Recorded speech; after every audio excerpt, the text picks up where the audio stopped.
Hello and welcome back to the Elder Share campaign. I'm your host and GM Ninevin, and with me are Kathea and Soinnarios. Hello, this is Kathea. And this is Soinnarios. How are you doing? Nice way to make it awkward for everybody.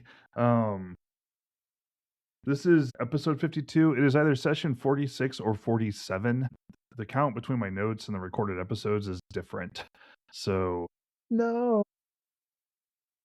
I'm pretty sure it's actually 47, but I don't know where I lost one. So on my note taking, so I'm not sure. I don't know. Anyways, I'm bad at this. We already know this. I'm glad you have notes. Yes. Yes. I'm impressed that you have notes. I have notes too, by the way. That's good. Not as good as your notes, but I have notes. Yeah, my notes are probably a little more complete. Yep. But that's to be expected. This is the best notes I've ever taken in a campaign, though. So I haven't seen them, so I'm not going to comment on that. But I'm going to believe it for I'll sure. bring them up the next time you're at my house. Nice, Just to nice. show you. Very good. All right. So last time we did a bunch of stuff, and then we kind of headed out to go to the Elves. When you guys had actually gotten to the Elven site with the Yamelians, and that is as far as we got. Who else is there?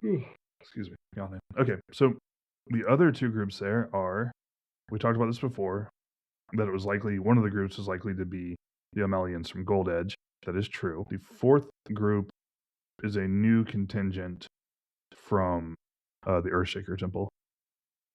Are they Earth cultists? They are a full squadron of Beaster Gore. Ooh. So they sent out some relatively heavy hitters. So you've got a Axe Maiden and a group of initiates that follow her. Well, we'll introduce ourselves. We won't drink their beer. I wouldn't. Yeah. Unless you enjoy the taste of fermented human blood, it's probably not a good idea. But where's the Gold Edge Yomelians from? Where's that? Just roughly. Is that Tarsh? Yeah, it's in Tarsh. So it's northwest of here. Okay, cool. So we have Yamelians and oh boy, and Baptiste Gar. So we have two patriarchal groups and two not patriarchal groups. Yeah, but I was thinking the Yomelians are the Baptiste Gar are a little more just generally anti-men than we are. So we are mostly women in our group. Yeah, and you've got a Marangor, you've got We're a mixture. Ernalden, you've got a good mix. Good mix. All right, cool. So yeah, so that's kind of what showed up there. So that's pretty neat. The Axe Maiden is wearing the traditional, like she has an enchanted bronze axe, she has enchanted bronze armor, so they have special rituals for their gear that make it better than regular, copper. I said bronze, I meant copper. So they're tougher. They're as tough as bronze, but they weigh like copper. Yep, that'd be a benefit. Yeah, it is, but it's only for Beaster Gore because they're weird little psychos. So I'm sorry, it's true. Yes. So yeah, so that's kind of what's setting up there. It is storm season. We've kind of been through this. It is cold, right? It is windy. You're getting sometimes snow, sometimes sleet. When there's precipitation, there's not always precipitation, but the air is in movement. It's often cloudy. It's often windy. It's pretty unpleasant to be outside. Probably almost worse than dark season in some ways, just because now we're wet. Yep, it's cold. Yep, dark season is extremely cold, but it's at least, snow and ice. It's relatively dry. Here, yeah, it's like, oh, you're going to get rain all day and then it's going to freeze overnight. Have fun with that. So you're talking like it is in real life here. Like it is today, yes. Miserable. Yeah, I went outside and I was like, it's really just been raining and the air is above freezing, but for some reason my trees are covered in ice. So that's pretty cool. But yeah, so that's kind of the weather situation. It's unpleasant. One thing that does happen is when you get to the Elven encampment, traditionally your walls have been outside the ritual zone. That is no longer really true. Your little earthworks are now just inside of the sanctified ritual area. That area has been growing over time. The ground has not moved. The trees are still where they are. Your stuff is still where it is, but the area that the ritual is covering has grown. So the upshot of that is that inside this space, which is about 10 yards out from your walls and then into the tree in the center, it is cool. The air is cool and damp, but the wind becomes more of a breeze. the precipitation lightens to just gentle showers or sprinkles instead of off and on pouring. That's nice. So it is more pleasant. It is more stable. It is still chilly and damp, but it's like the nicest version of storm season you're going to get. Oh, that's okay. It's better than Definitely. The upshot of this is that you are inside of a sanctified zone. So any enemy attempts at like scrying, something like that, divination, other sight or perception abilities are going to fail. The downside of that is that you can't cast wardings. Your own divinations won't work because you're inside a different goddess's area. Can they put a warding up over us? They won't, but I feel so disposable here. there aren't any wardings up. You're not sure why. You could ask someone about that. Yeah. Actually, I'd be curious. What's the name of the guy that is our buddy? Penacure? Penacure? Yeah.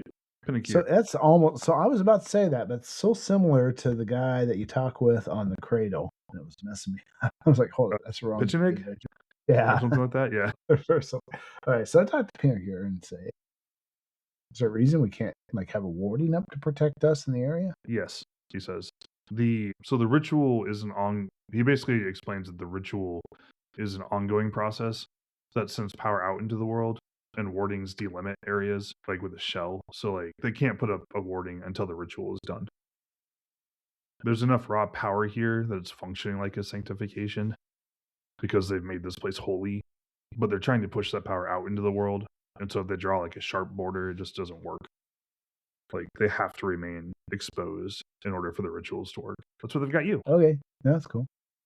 Well, definitely won't be spending anything on my own warding this time. Yeah. So every point in the meteor bow. Right. Okay. So the other thing we're going to talk about here, and this is something that we've kind of talked about a little bit, but it needs to be addressed probably this season. Your earthworks, right, are unsupported, unfaced dirt that was dug up 5 years ago. We've reinforced them each year. Some, yes, not so much last year. The downside of this is that there has been some decay, unavoidable, but also when the dwarves attacked, they blew through their Jolanti, destroyed a portion of your wall near where your like funnel is. They also destroyed one side of that funnel. You replace that with hoardings, like with the like gathering up sticks and like putting them between posts to replace with arrow fire. But they're not like walls or borders. They're literally 2 posts at each end with sticks piled in between them to block arrows and stuff. So that's what you replaced it with. It's obviously a downgrade. And then last year, the dark trolls, like the great trolls, just walked through that. They just destroyed it on their way in. It's not a substantial barrier to them. So right now, there's nothing there. This is also like a wet season, relatively, and a thawing ground season, so things are kind of muddy. So if you wanted to fix up or replace portions of the wall, this would be a good time to do it. Like you have been doing some maintenance on them, but you didn't do much last year because you were here during the frozen ground part of the year. So it might be worth some attention. Yeah. We might as well do that. What I'm really curious about is if you replace those. I don't know. Hoardings is a technical term for arrow screens that go over a wall.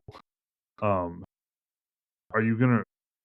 I would rather work on the wall itself, and I would like to do. I don't know what you call them, but stakes. We have an idea what we're facing. I would like to put outward facing stakes in the ground if we can, if we're allowed to, and we have the dead wood and stuff around them. Yeah, you have to gather wood for that, and then like position them. Yep. So, and the elves aren't maintaining these walls because they have every intention of tearing them down as soon as the ritual is over.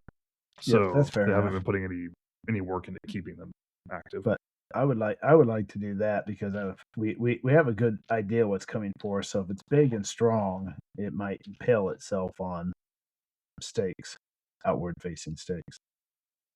Does it make sense to you, Soinnarios? No, it does. Does our Earth Shaker or do our Earth people here have any ability to shape anything ahead of time? I mean, they do. Do you mean Yagana or do you mean the Boobiester Gore? No, I mean I'm not worried about the other. Okay. The other 4 sides can figure their own thing out. This is just us. Okay. Yeah, Yagana can summon an elemental the same as Soinnarios. But smaller. I don't know if it's worth using any power for that, but if anybody wants to, that'd be the only way we can do anything more than just what we're doing. And that's power that I don't know if anybody wants to spend. I'm sorry, rune point. Yeah, get it right. Jeez. That's my only debate in doing it is if I had Yagana's numbers, I'd think about it more. How do you mean numbers? Like rune points wise. How you do? Yagana has 13. I'm guessing I won't be able to replace any rune points No. mid time here. So No. Whatever you spend is spent. I'm not saying it would be worth it at all to do it. I just brought it up because I think that's the only thing. I would offer to do something because I think I have the most rune points, but I don't have anything useful for moving Earth. I'm a movement character. This whole staying behind a wall thing is already kind of out of my wheelhouse outside of shooting. I think we just do it by hand and try to pace ourselves and rotate turns. We don't get those stakes up first as we work walls behind as much as we can. no, I think that sounds good. I don't think Yagana would do that at this point, but Uganda is. I'm not sure. As far as I'm concerned, Uganda is yours to run for this mechanically. I'll run Elendor, and we'll somehow figure out our core between us. Gotta look up his spells. Does he have rune points to fully change into a bear? No. Bear strength, bear's hide, claws, transform self. He can't do all of those. So he usually Yeah. casts strength and hide. He just learned the technique because he was accumulating rune points. He usually just casts his normal spirit magic strength, right? Yeah, but he'll cast bear strength and bear's hide usually in combat, like if it's Okay. serious.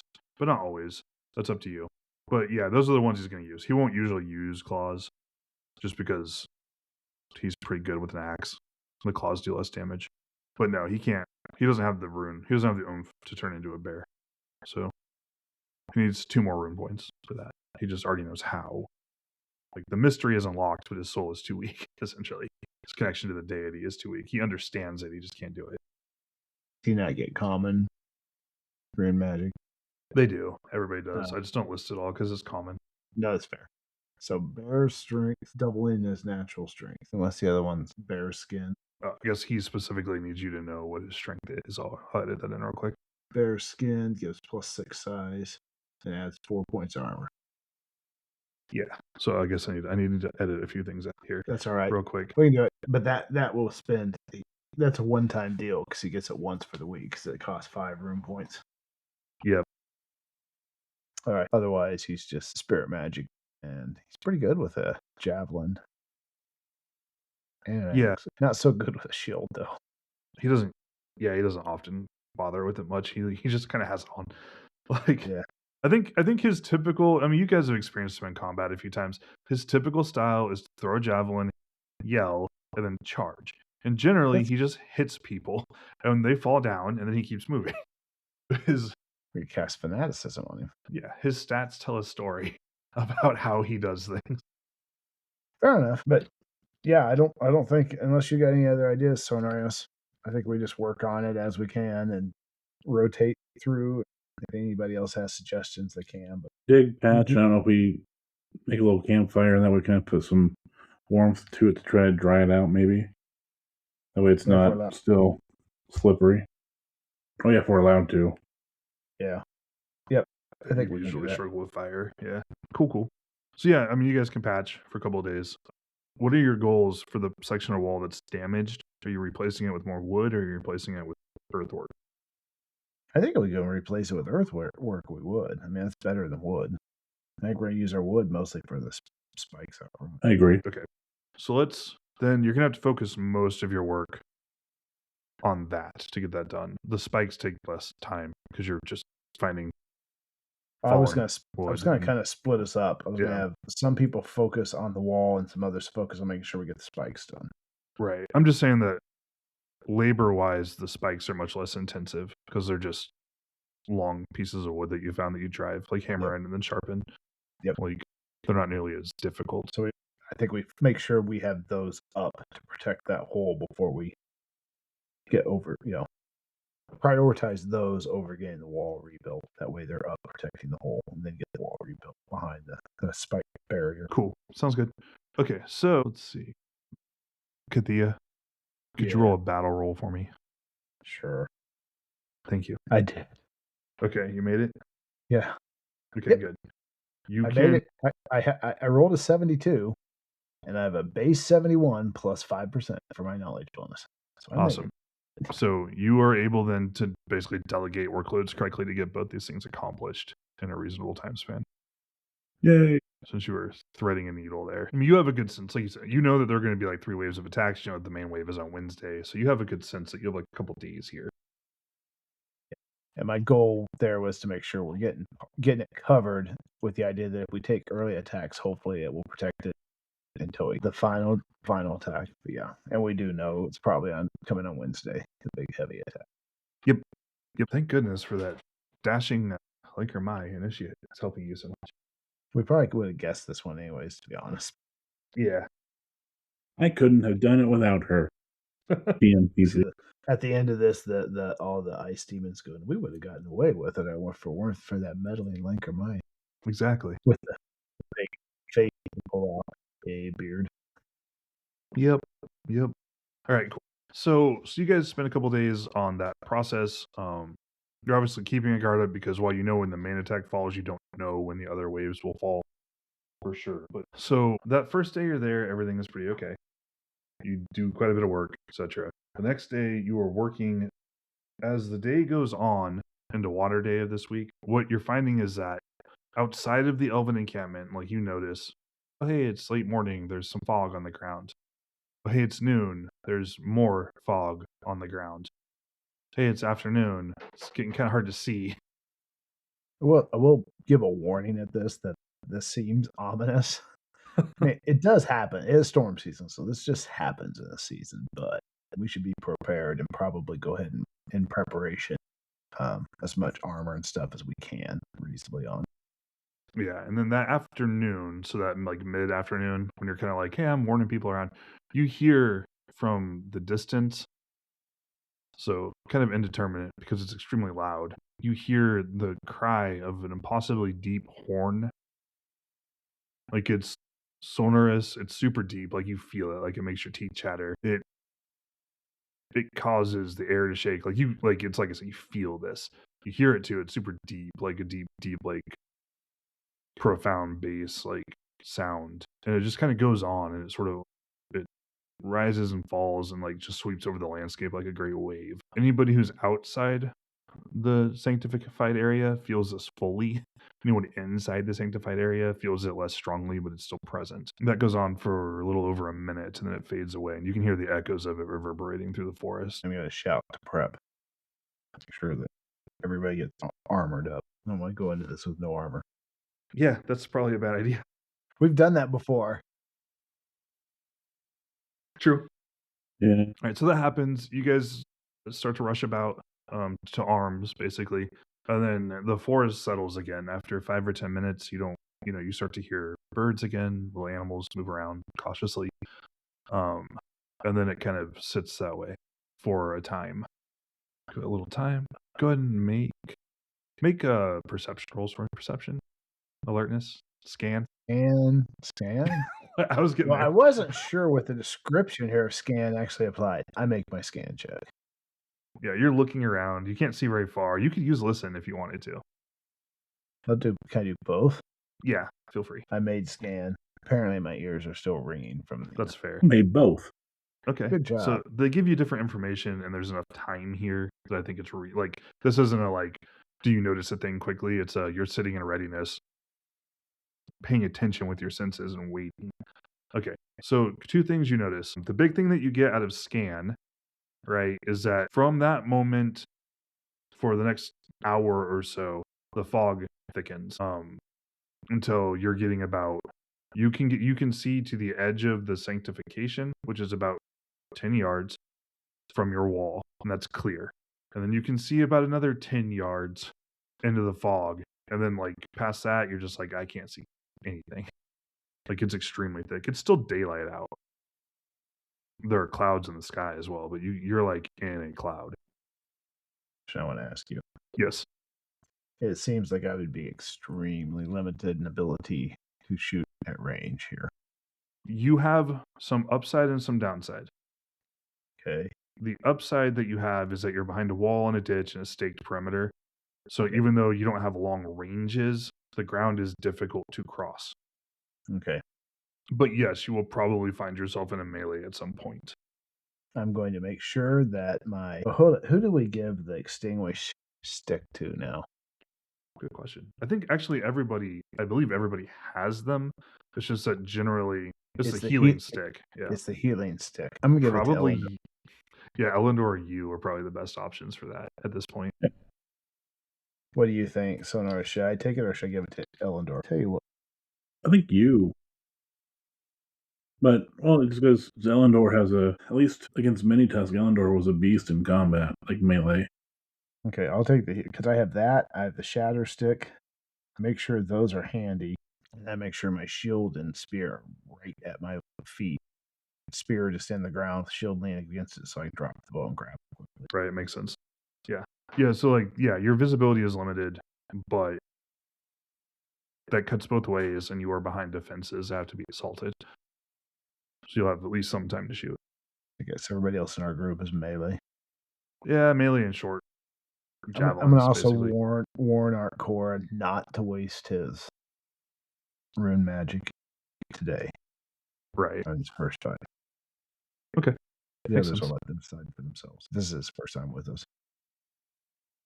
The other thing you get is that with your scan rolls is that by the end of the hour, like there's a thick fog, and you can see through it that there are like clumps of like snowflakes falling through it and descending to the ground. They melt into the sanctified zone, but you can still feel cold rain is intensifying even with that. It's not strong, but it's noticeable. What you get with your listen roll is that you can hear the approach of your enemies, so they don't surprise you through the fog wall. Yay! Let the others know they are coming. I know it's not much, but I'm gonna actually sing a bit of. I assume we have some sort of story or song that we know of Ronaldo keeping the hearth and keeping warm during the winter. It would be related to Mahome, to the hearth goddess. Yeah. I was thinking Mahome. Inspire us with your song. I did. That's as much as you're getting. That's it. And kind of keep him beat with my axe on my shield. I got a technical question for you. I know you've answered before, but now I can't remember. Sure, I love technical questions. Let's go for it. Passions and runes. I can use them once per scene. Yes. What things can I only use once per session? Okay, so here's the thing. You can only augment once a scene. You can only use a passion or a rune once per session. Okay, got it. So once you've augmented with your death rune, you can't augment it with it again. But you can use something else next scene. So I could use death rune this scene and fire the next or something like that. Yes, or a passion or whatever. Yeah, you can do that. But every session, they're basically you can only have one augment up per scene, and each augment can only work once per session. Got it. So they're your meta narrative currency. Nah, that's what I just couldn't remember how that worked. And I was like, I feel like I want to augment probably each individual battle if I can here. Okay, cool. I'm going to preemptively cast once Soinnarios says that I'm going to go ahead and just drop a speed dart because I can sit there and hold it after I cast as long as I want. That way it's ready immediately. I got plenty of time to prep it, so no worries. I'm pointing that out because I was thinking that, and then I rolled an 87. The only reason it would matter is that if you fumbled, you would lose a magic point. That's true. I could cast it more than once. I was just thinking more I could ritual.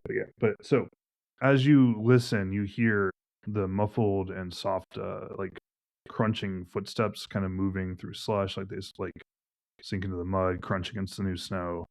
As things get colder, you can feel that, but it's muted. It gets a little colder where you are. And as they move through, you can hear this. So you're looking at the very edges of the fog. You can see shapes appear. They look human-ish, right? They are glittering, semi-transparent forms. That's not stealthy. They reflect light. Their light cuts through them at angles, but other places they're bluish or whitish instead of clear. They have spikes about their face, like a beard of icicles and a crown of icicles, for their hair. They're carrying long icy spears, and as they emerge, there's 5 of them, good number, and they arrive. So they kind of come out, and once they do, like they just sort of, it's kind of a curious thing. Like they like reach up, like they run their hands like through their hair or over their beards, and they come in with icicles and then fling at the wall. So it's unusual. We've got some infinite ammo icicles that we can throw at people. So it's exciting. So this is their declaration, but what is your guys' declaration? Declarations, huh? Yep. And I assume we're going into melee within or around. Actually, right now they're like they emerge at the edge of the fog and start throwing things at you. So they don't appear to be moving directly to melee. Well, Kathea will shoot twice. Take one of them and shoot twice. Okay. Just tell me what strike ranks those happen on. As we're going the first one, strike rank 1. Okay. And the second one, strike rank 7. That's the advantage casting my speed dart ahead of time. Right. I'll be ready for next round. Elendor is going to cast Protect 4 and toss a javelin. Am I running Art Core? So, what? I don't know. Or do you want to? You can go for it. Okay. Unless you got too much. Nope. Art Core will also cast Protect 2 and throw a javelin. Okay. Someone with a javelin throw happened for him. 5. Okay. And Elendor was on 2. Did Ellen? Okay, because Elendor just threw it, right? Oh, I'm sorry. Nope.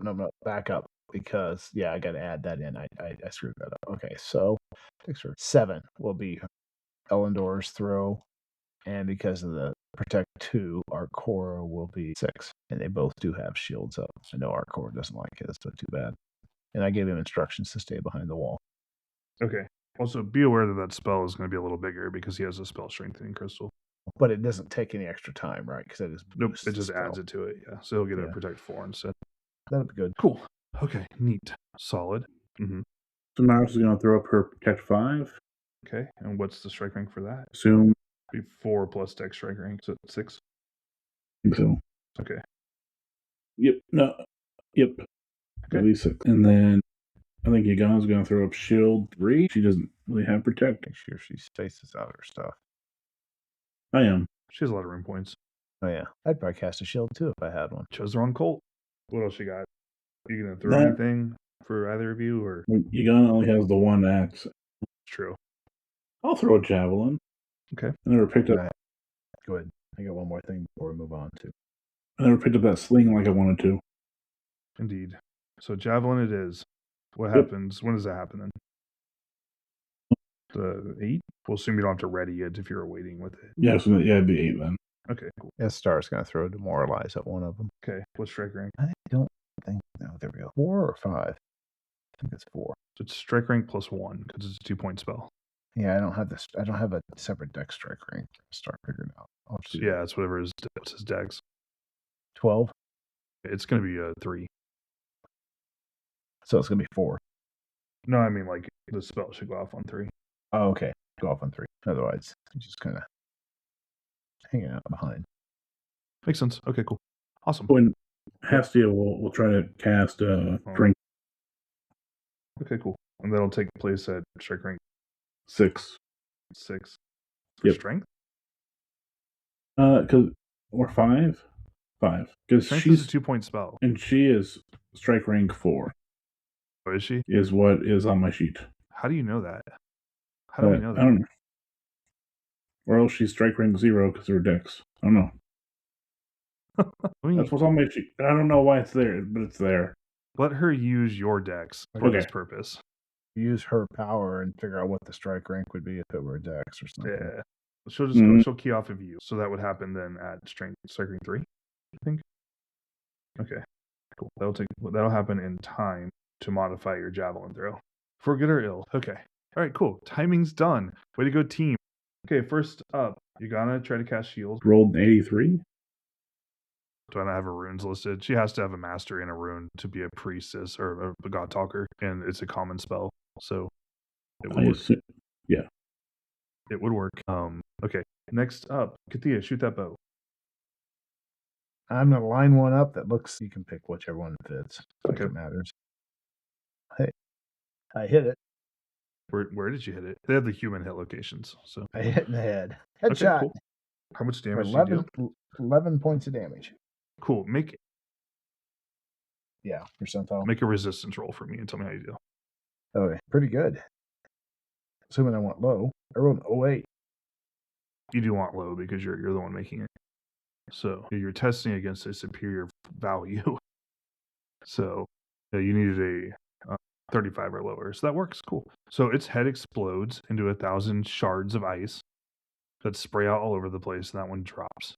Nice. All right. So much for that, nerd. Surprised, but better lucky than good. I got really lucky on the roll. Yeah. I mean, it was a good damage roll, but then also. Yeah, my damage roll was actually good because I rolled a 7 for damage. I mean, it's only one short of maximum max damage I can do. But you would have almost any damage would have worked with the roll when you roll an 8 on the resistance table. So yeah, sure. That's cool. All right, cool. So that one its head explodes, ice, the body tumbles and falls. That's good. Then they all shoot. So we'll just spray their attacks around randomly. 4 of them now. It's true. Guess we're gonna roll some icy attacks. So let's see who all gets hit. This is the icicle. Sounds nasty, actually. 1, 2, 3. Yeah, they're like a long, like jaggedy dagger, like the length of their forearm that they yeet at you. See, a lot of people are gonna hit, unfortunately. Nobody's special, so that's good. Okay, so we'll do this in order here. And this happened before any of our protection spells went off. Yes. Actually, it happened on strike rank 2. I just want to make sure. Except for shield. Except for shield, yeah. You got us. So okay, cool. So Soinnarios. Yeah. You're up first. Okay. You could elect to dodge. That would give up your attack for the round, so that's up to you. Otherwise, I assume your shield is like arm, chest, abs, usually, right? I think so. Okay. Hopefully legs are behind the wall. No. You have a good stout helmet. Yeah, you got a good stout helmet. It doesn't matter in this case. Because that's a lot of potential damage that I should try roll it just to make sure. We'll just see how it goes. Wow, these guys are strong. I will keep. I'm just marveling. Okay, cool. So what happens is that your shield gets cracked by the icicle. Like you have it held over you. So like, these are thrown attacks. Can't you parry thrown attacks? Mm-hmm. I don't know. We haven't really messed around a lot with this before. I thought you could. Let's find out. I know you can't parry bows.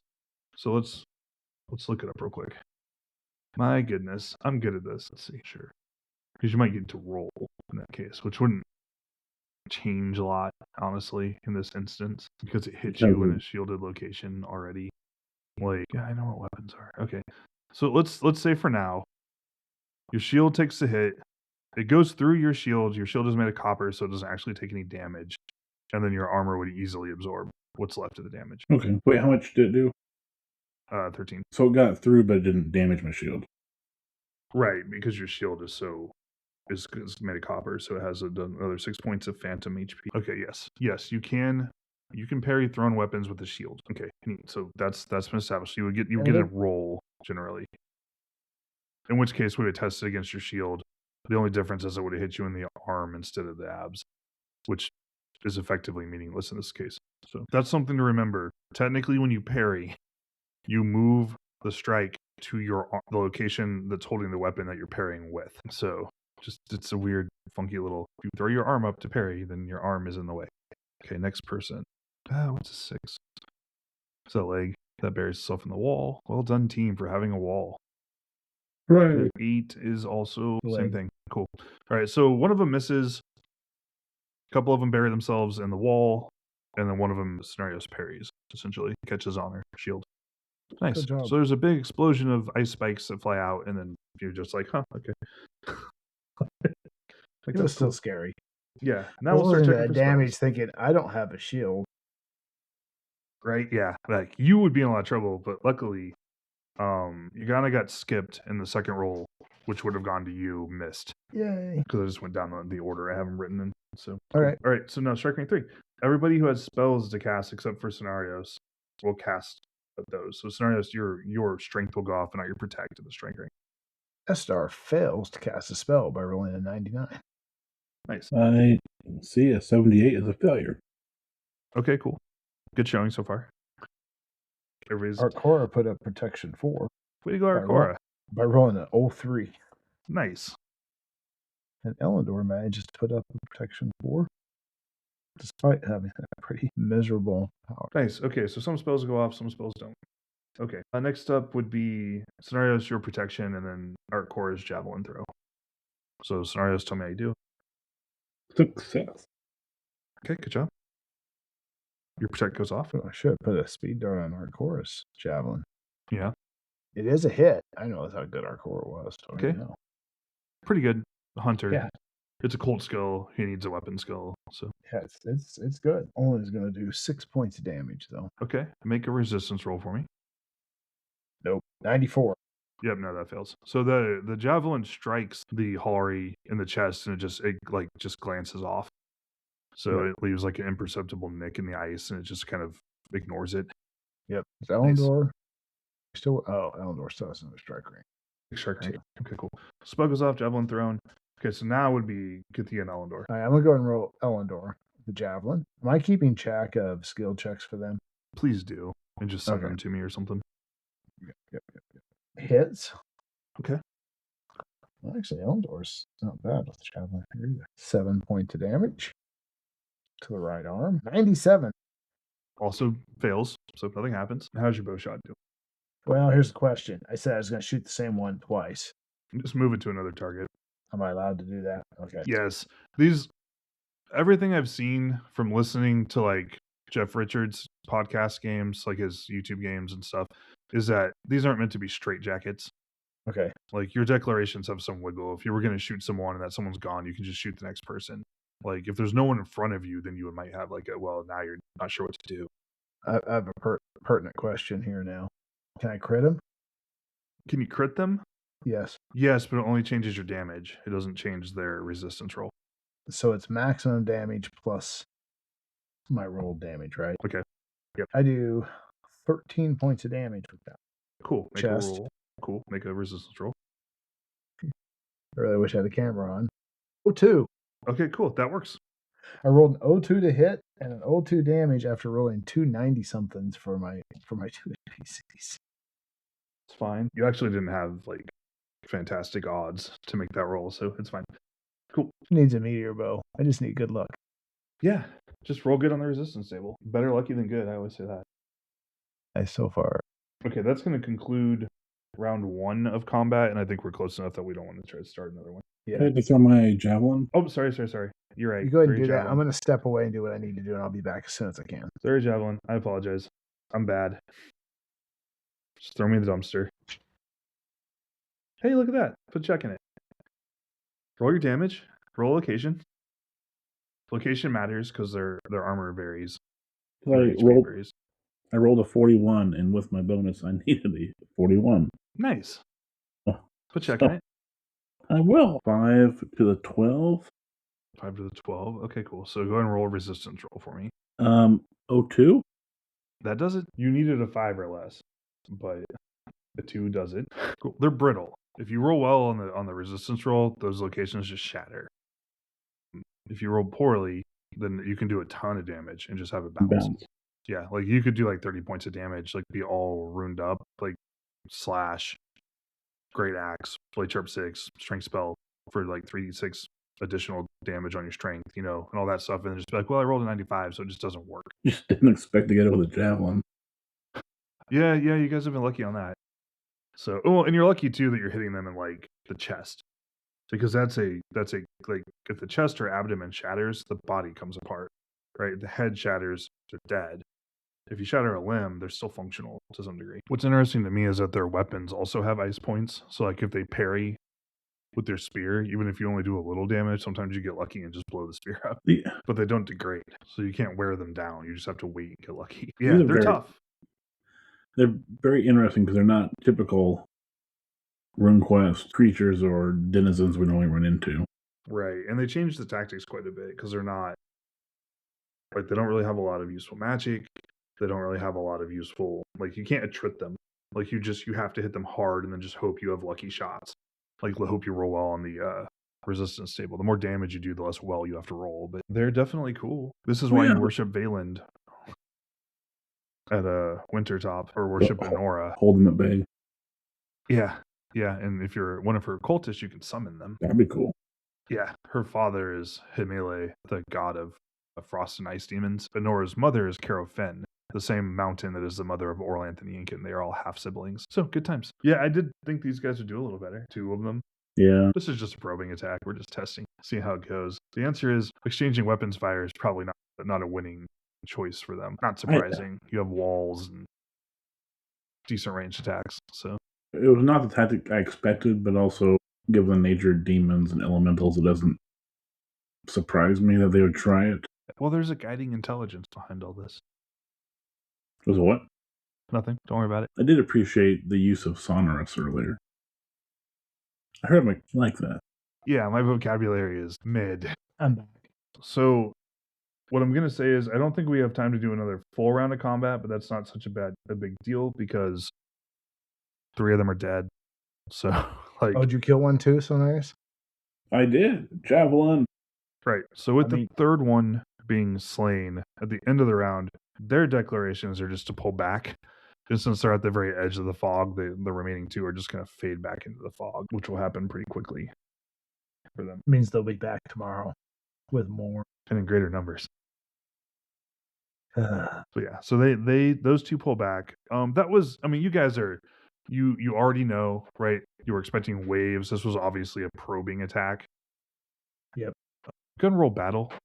Both of you can if you want. I will roll them skill checks. Maybe. Try to learn a thing or 2. Pay attention. I did get a success, by the way. You did Success. Yay! Good job. I got a 23. I needed a 28 or less. Okay, put a check in it. Good job. I rolled a 20, but I need a 76 or less. Okay, cool. So you both got successes. All right, good job. No. Okay. So your 2's conclusion from this is that they were testing your... Basically, they were saying, like, is just trading blows at range a viable option? And the answer is no. So they have concluded this. They can't just hang out at the edge of line of sight and take shots at you. Like, your defenses are too stubborn for that. You have walls, good armor, shields, the ability to return fire effectively. You betcha. Yeah. So does the fog hang out the rest of the day? Any more attacks this day? Not this day, no. So by the next morning, you'll have regained your magic points and whatnot. So, and yeah, it's interesting. You can, you're having to take watches and things. You're having to be alert now, right? It's harder to work on things at this point. So you're kind of just hanging out. And there is, you're looking out into the fog. You can see motion sometimes. It's really hard to tell if that's the movement of the fog itself, roiling around, or if it's actual things in the fog. You hear noises off and on, often dampened. So there's definitely stuff going on out there. Do you wish to send a party to explore? Or just one party member to explore? Into the fog. Yeah, just send one person into the fog. That seems like a bad idea. That was water day, so... But, like, look, if you never get in over your head, right, then how will you know? That's true. I'm kind of tempted to wander out there by myself and explore. I have a decent hide and a mediocre move quietly. Right. 2 skills that could use improvement. This is a good time to fish for checks. Yeah. So this is a good time to get some checks and grow in that skill. So is that what you Would do? recommend against it. No, but it's your choice. Like, no, that's not what we do. All right, that's cool. Okay. So that happens. The other quarters were probed over the course of the night. Not all at the same time. Over the course of the night, the other sides will also kind of be tested, sort of reach similar conclusions. Anybody hurt badly out of it on the other side? Nope, they're doing okay so far. So it is interesting. They actually do hit fairly hard. You're just able to respond a little too well. We got lucky. I got lucky. There were some lucky resistance rolls, but the thing is, they can't tell that you got lucky. And to be truthful, if you watch my dice, I rolled 02, 02, 08, and then I rolled 97, 96. So it's evenly distributed. The thing that's happening now is a lot of 60s and 70s, even for our core and Elendor, are still successes on things. Like, we're good enough now that... Right. Yeah, your skills are pretty good. Your skills are reasonably high. So across the board now, I mean, they've been growing. Our Korra is chasing a Rune Lord ship. Elendor is trying. They've had some tough breaks. They have had the toughest time getting. Where's charisma out for Elendor? Nowhere near. No, and they're going to really struggle with it because they are not leading things. Yeah. So like the two of you have some chances to raise your charisma, and you have, but being like the second, like the right hand to both of you off and on, Elendor is very rarely credited, which is fair. Elendor has not been in the limelight, but that's how you raise your charisma, which is why they're kind of changing towards pursuing God Talker status with Heller more than like a rune lordship with Vinga. It's more attainable. Sometimes, you just find your role in life. Cool. All right. Well, we definitely don't have time to handle like a second combat before we need to be done. No, you're fine. There's nothing wrong, and there's nothing to apologize for. I'm just going to say that we don't have time for another round of combat. So what I'd like to do, since we do have a little time, is if there's anybody here the next day, it's spooky out, right? Like there are noises out in the woods. It's hard to see anything. It's daytime. There is light, but it's heavily overcast. You're surrounded by fog, so you can't see a lot. The elven ritual is going. It's an active thing. So if you had questions about what they're doing, you could ask them. If you wanted to go visit another camp, now would be a good time to do it. You have to skirt along the outside of the wall, but you could do that. All right. So yeah, if there's anything that you guys want to do here, that's cool. Otherwise, we're probably not going to do anything else tonight. I don't think so. I mean, do we want to send an expedition out into the fog just to see what happens? I was offering. I want to go check on others, be friendly or caring or. Okay, cool. You go check on others, and actually, can we assume we can both safely go, just so we can, or not? Yeah, you guys can go. Okay. Otherwise, I'd say it makes sense to let Soinnarios go and me stand here and watch. I'll go along. You can do the talking. No. Check on Harvard. You can do that. So you go over to the camp. Okay. One of the Amelians there will greet you, like as you walk over, and then just like take you to Harbor. Harbor's got like a tent of his own, basically. Are we important enough to get a tent by now? Well, he brought it with him. I mean, I know, but I mean, we don't bring one. I don't think, because I didn't think about it. I think you guys bunk communally has been my impression. Yeah, so, I think we have a shared tent. Right. Oh yeah, I'm mainly just gonna see how they fared and see how many probe them or whatever. Right. Okay, got it. Yeah, he'll receive you and tells you just pretty. I mean, he'll trade notes, but basically, they attacked from range. They launched some icicles between, the defenses they have and the stout shields, good armor. It wasn't really a big issue. They exchanged volleys a few times, and they eventually backed off. So you would suspect that your party did more damage, right? As is often the case. Amelians are not high output people, right? They're tough, they're disciplined and organized. That tends to be what carries them through fights. That seems to be the case here. Like they didn't get hurt. It seemed like they were unlikely to get hurt. Eventually the Hallry backed off. Good for them. They did the Amelian thing. That's what they do. Yeah. It's just what both sets of Amelians basically did. Pretty much, yeah. Basically. They tanked it. They took the hits, and then they carry large shields.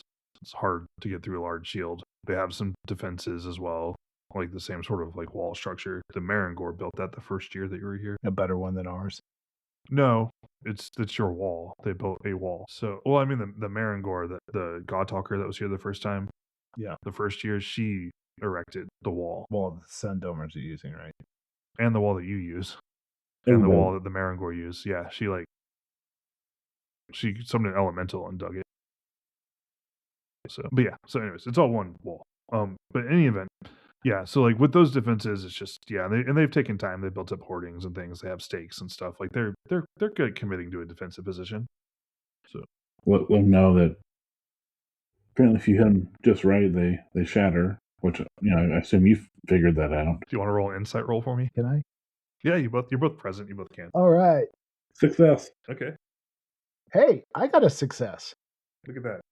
Actually, I don't suck at this anymore. I'm not great. Right? Yeah, the consistent exposure has increased both of your skills. Like his politics is what bothers me. It's not so much that he married somebody else. Right. It's just politics. I'm glad you felt the need to declare that. Very believable.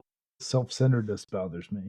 Right. He's his expression is schooled, but you both know him fairly well, like reasonably well. You've been around him a fair bit, so both of you can tell that he did not, in fact, know that if you hit them just right, they will shatter. He assumed that if you hit them hard, like most things, you hurt them. We're sharing information. Also, I could point to the 2 new insignias on the side of my fuselage that show I just wiped 2 out with 1 blast.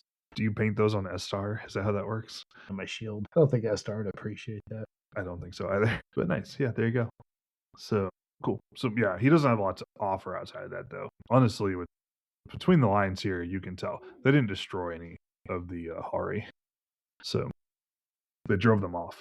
The Hari retreated once they realized they weren't going to make much progress with this line of attack. Parents will destroy one. Come back. They're going to come back different or harder the next day with an attempt to push into melee. Okay, cool. If you insist. That's what I'm assuming is going to happen. That's what I assume is going to happen. I assume it won't be the same thing. Right. No, that makes sense. Cool. All right. If there's nobody else you want to talk to, we'll probably just go ahead. Yeah. Nope. Check on that too, and then. Okay. You have to go check on the Bad Beast or Gore? No, I am. Yeah. Oh, yeah. Those are the other 2. Yeah. Did they hurt any? They seem more killy. So the Gold Edge Temple, similar story as with Harvard, right? Stood them off. Didn't really do a lot of damage. The Beasts or Gore do a lot of damage, but they're pretty quick to inform you that, they throw like axes, javelins, right? This is all happening at short ranges, so they're able to do that. But it's not really where their specialty lies. Like, Beast or Gore are good at getting up close and personal and then chopping all your pieces off. That's kind of what they do, right? But it sounds like they had a similar experience to the Amelians. They probably did some damage. You think it sounds like their rune lady who you're talking to, their axe maiden, Oranata is her name, Oranata. She slew one. She hit it with an axe that she threw at it. But otherwise, they kind of had a similar experience. They can throw axes at things, but it's not really what they're for. So like she destroyed one or killed one. Otherwise, they were kind of able to hold them off. Again, they have the wall and stuff, so they're able to hunker down. But we killed the most of anybody. Yes, you have the most range capable group for sure. With your jet, yes. With Soinnarios' overwhelming range power. The one that hit the whole campaign so far. Right, really levels the playing field. I think everybody else but me is javelins. I think I'm the only one that's really much of a range attack. No. Yagana has an axe. She has one axe she can throw at people, but she's good at it. Well, yeah, I'm sure she is. Yes. She's good at everything. But she didn't even get to, I don't think. No, she chose not to. Yeah, not worth it. I have one. Yeah, gotta hold on to it. Yeah. But yeah, I mean, your group is, honestly, like, Elendor is pretty good with javelins. Yeah. Cora is better. Cora's good. And then Soinnarios exists on that scale, but got a good percentile roll. Good point. You got a skill check, too. I did. I got a skill check. Yeah. You were definitely the worst range combatant in the party. I know.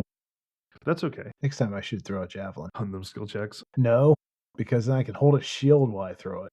That's true. I was thinking that tonight when I'm standing there and everybody else has protection up and a shield up. And I'm thinking, ooh, if one of these hits me, it's going to take me down. This is kind of the perennial Yolorna problem, is that they're relatively fragile. I got a protection 4, but I didn't cast it. And my dodge is just over 50%, 54%. The other advantage is that the javelin will do more damage on average. That's true. With the 1d10 plus half strength bonus, you should see more damage on average. You can carry a shield with it. If you get charged, the javelin is usable in melee. Like your one-hand spear will still apply there. And I can cast both fire arrow and speed dart on a javelin. I mean, not at the same time, but I make it. Or multi-missile. The only thing I can't do is my rune met. Is, meteor bow. Meteor bow is specifically an arrow now. It didn't used to be, but it is now. Yeah. I mean, its mythic foundation is that it's a bow that you found that shoots falling stars.